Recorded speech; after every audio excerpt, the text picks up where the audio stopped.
I do a fair amount of teaching and mentoring to younger people. And when you're teaching, there's a bunch of teachers in the room, you know that you have to find a teachable moment for your students. You can't say things like, when were you dropped on your head? You can't say things like, your IQ is lower than the room temperature. You've got to find something positive and build on positive. You don't use words like don't, shouldn't, can't, and so on. But because I'm going to talk about how to prevent injuries, it's necessary for me to use words like that, negative words. So I'm going to ask your apologies, my apologies up front. Did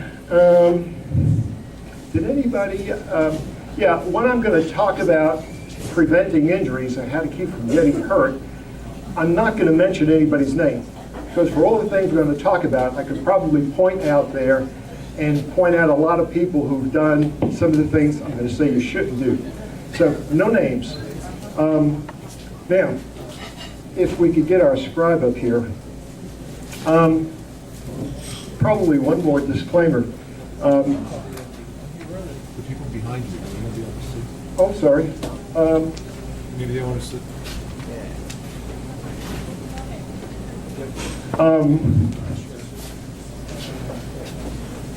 Did everybody eat? Everybody has something to eat? They make good sandwiches here, don't they? I didn't eat. Because usually when I come here and get a sandwich, I sit down next to some very personable young lady who salivates and says, can I have a bite of your sandwich? And then when I'm finished talking to people, I find out my whole sandwich is gone. But I'm not mentioning any names. That would be me. Turn this around. Okay. We're going to talk about how to keep from getting hurt with running. And what I'm going to do is break this up into 4 categories. And I did my homework just now, and I've put down the 4 categories of how people get hurt. And what we're going to do is talk about each of these categories, and I'm going to give you some ideas, my ideas, about how to not get hurt. If anybody's cold, Yes. we can... No, I'm all right. I'm fine. Sure? Okay, so these are the 4 categories. We're going to put everything into 4 categories. Either the runner is the cause of getting hurt, or the running is the cause of getting hurt, or the runner's equipment and his environment causes a problem, and sometimes there are other sports that cause trouble. So if you want to flip the flip chart. Now, I'm going to ask you to help us now. What about the runner can predispose to an injury? Is there anything unique to us as individuals that can help us or make us get hurt? We run on our hind legs.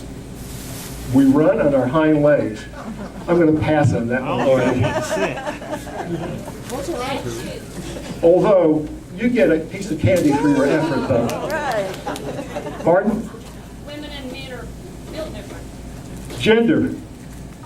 Women and men are built different. In the beginning, when I first started seeing runners, which was a long, long time ago, essentially every runner was a man. There were no female runners. As time went on and more women started running, I started keeping score of who got hurt, men or women. And every time I did it, it was more women than men. It's 60 to 65% of all the injuries are in women. At the military academies, West Point, Air Force Academy, Naval Academy, it's the same thing. Women outnumber men, and the number is about 60-40, sometimes a little higher than that. So it's clear that women have more injuries than men. You get a piece of candy for your effort. Age. Stop that. Now, you're not getting any candy for that one. Hey, I'm the one that did I'm going to give you a piece of candy, but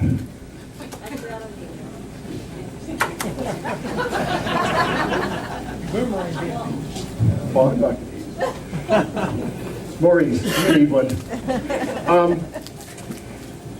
I don't know of any science that tells me that younger or older people get hurt more. And let me just make an editorial comment. Most of what I'm going to tell you is science. When I'm going to tell you something that's not science, I'm going to tell you this is my opinion. So the answer is, based on science, there's no age discrimination. Matter of fact, there's a fair number of older runners who run quite well. I think because they've learned to run within themselves. And I think that's one of the problems. Okay, let's pick another one. Another category, the runner himself, and what is unique to that runner that contributes to injuries. Weight, body size. Size.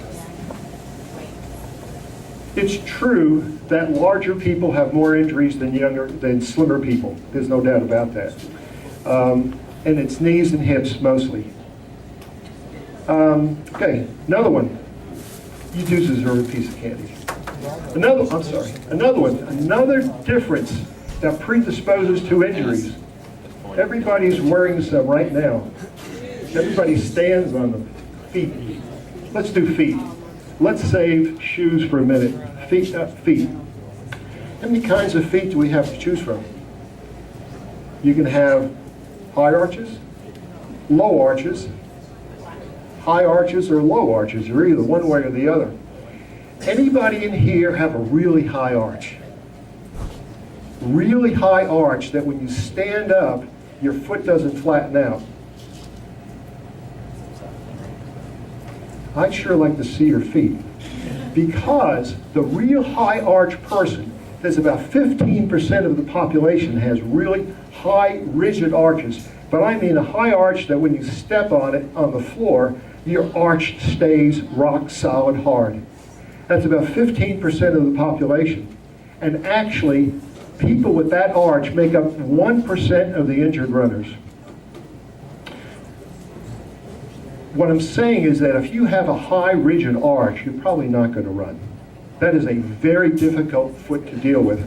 On the other hand, there's a lot of people who have a very low arch or a flat foot, and that predisposes to injuries, but that's simple to take care of. And the word that I want to get across is, anybody know the word with feet? I don't have enough candy to go around. Who said that?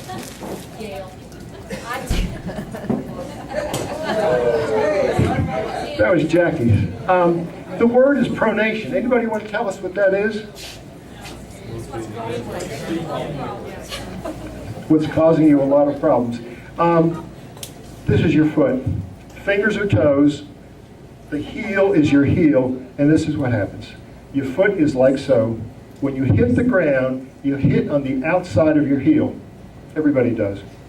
And then your foot flattens out, and then your foot rolls over, and you leave the ground.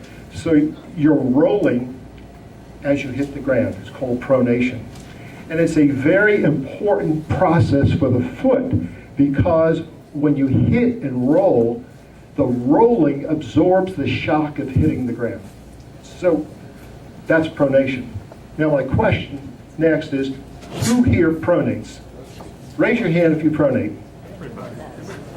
Say that. Everybody pronates. Thank you, Maurice. Everybody pronates. Even though you don't think you do, you do. You have to pronate. And that's why the rigid high arch person can't run, because when he hits the ground, his foot can't pronate. So you have to pronate to absorb the shock of hitting the ground. Now, pronation's wonderful, but when you get too much of a good thing, you cause trouble. So too much pronation, the foot rolls too much, and that predisposes to injuries. The Achilles, the plantar fascia, shin splints, ITB, stress fractures.